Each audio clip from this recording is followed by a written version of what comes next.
Hello viewers, அஸ்ஸலாமு அலைக்கும். எல்லோரும் எப்படி இருக்கீங்க? நல்லா இருக்கீங்களா? சரி, இன்னைக்கு நம்ம மருத்துவ குறிப்பு கருஞ்சீரகம், அதோடைய மருத்துவ குறிப்பு நம்ம இன்னைக்கு பார்க்கலாம். கருஞ்சீரகம் நபி ஸல்லல்லாஹு அலைஹி வஸல்லம் சொல்லியிருக்காங்க, மரணத்தை தவிர எல்லா வியாதிகளையும் குணப்படுத்தும் அப்படின்னு சொல்லியிருக்காங்க.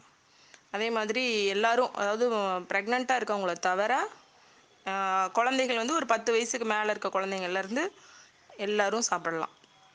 அது எப்படி சாப்பிடணும் அப்படின்னா, வெயிலில் காய வச்சுட்டு நீங்கள் பவுடர் பண்ணிடணும். பவுடர் பண்ணிவிட்டு மோரில் 1 கிளாஸ் மோர் எடுத்துக்கணும். ஒரு 1/4 ஸ்பூன் கருஞ்சீரகம் பவுடர் போட்டு மிக்ஸ் பண்ணி சாப்பிட்லாம். மோர் சேராது அப்படிங்கிறவங்க தண்ணியில் கூட மிக்ஸ் பண்ணி குடிக்கலாம். இல்லைன்னா தேன், சுகர் இல்லாதவங்க, டயபெட்டிக் பிரச்சனைலாம் இல்லை அப்படின்னா தேன் 1 ஸ்பூன் எடுத்து நீங்கள் 1/4 ஸ்பூன் இந்த கருஞ்சீரக பவுடரை நல்லா மிக்ஸ் பண்ணிவிட்டு குழந்தைங்களுக்குலாம் நீங்கள் கொடுக்கலாம். மரணத்தை தவிர எல்லா வியாதிகளும் குணப்படுத்திடும். அதாவது நம்ம இங்கிலீஷ் மருந்து சாப்பிட்டாலுமே, இப்போ ஏதாவது சுகரு, ப்ரெஷரு, இந்த மாதிரி ஏதாவது மெடிசன் அவங்க எடுத்துகிட்டு இருந்தாலுமே, இது அவங்க தொடர்ந்து எடுத்துகிட்டு வரும் பொழுது அவங்களுக்கு சைடு எஃபெக்ட் எதுவும் வராது.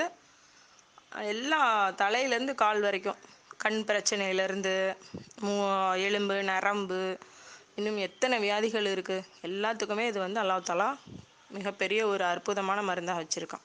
அதே மாதிரி பார்த்தீங்கன்னா, இது ஆலிவ் ஆயிலில், இந்த பவுடரை ஆலிவ் ஆயிலில் மிக்ஸ் பண்ணி ஃபேஸில் அப்ளை பண்ணோம்னா ஃபேஸ் ரொம்ப ஷைனிங்காக இருக்கும்.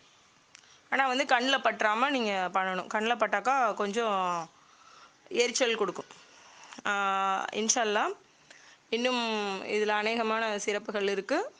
இதை அனைவரும் பயன்படுத்தி இதனுடைய பலனை அடையக்கூடியவர்களாக இருக்கலாம். அஸ்ஸலாமு அலைக்கும் வரஹ்மத்துல்லாஹி வபரகாத்துஹு.